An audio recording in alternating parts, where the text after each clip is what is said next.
सचिन तेंदुलकर का finish product है एक कामयाब इंसान, Bharat Ratna Sachin Tendulkar, god of cricket.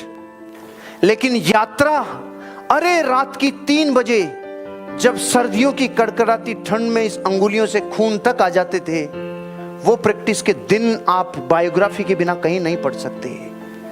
किसी की यात्रा से जितना सीखा जा सकता है उतना फिनिश प्रोडक्ट से नहीं सीखा जा सकता। मैं अब तक मेरी जिंदगी में 400 से ज्यादा लोगों की जीवनियों को पढ़ चुका हूं। उन 400 लोगों की जिंदगियों को पढ़ने के बाद ऐसा लगता है कि जिंदगी की किसी की यात्रा को अगर पता कर लिया जाए तो यात्रा में जितना आनंद है उतना फिनिश प्रोडक्ट में नहीं है। तो आप रियल में अमीर बनना चाहते हो तो अमीर लोगों की जीवनियों को पढ़े बिना अमीर बनना नामुमकिन है।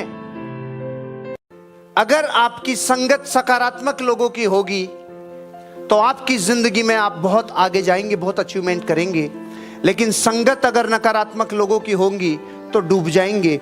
इस बात को जानने के बाद जो माइंड का डिसीजन है वो ये कहता है कि कुछ बातों का ध्यान रखिएगा।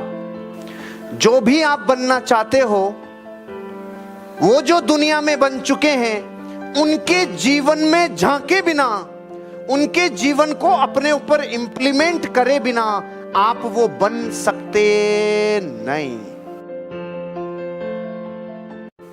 जितना अमीर लोगों के बारे में जानोगे, उनकी जिंदगी की छोटी छोटी घटनाएं जानोगे, ये क्या करता था, इसकी चाल ढाल, हाल, इसके जीवन का चरित्र, इसके जिंदगी में कुछ डिसीजन लेने की पावर, ये जितना जानोगे उतने ही आप अमीरी की तरफ बढ़ते चले जाओगे। ध्यान रखना, अपने जीवन में जो बनना चाहते हो उनकी संगत तक पहुंचने में अपने पूरे प्राण लगाने का प्रयास करो, शिद्दत से चाहने का प्रयास करो, क्योंकि जितना उनकी संगत करोगे उतनी ही रंगत आती चली जाएगी।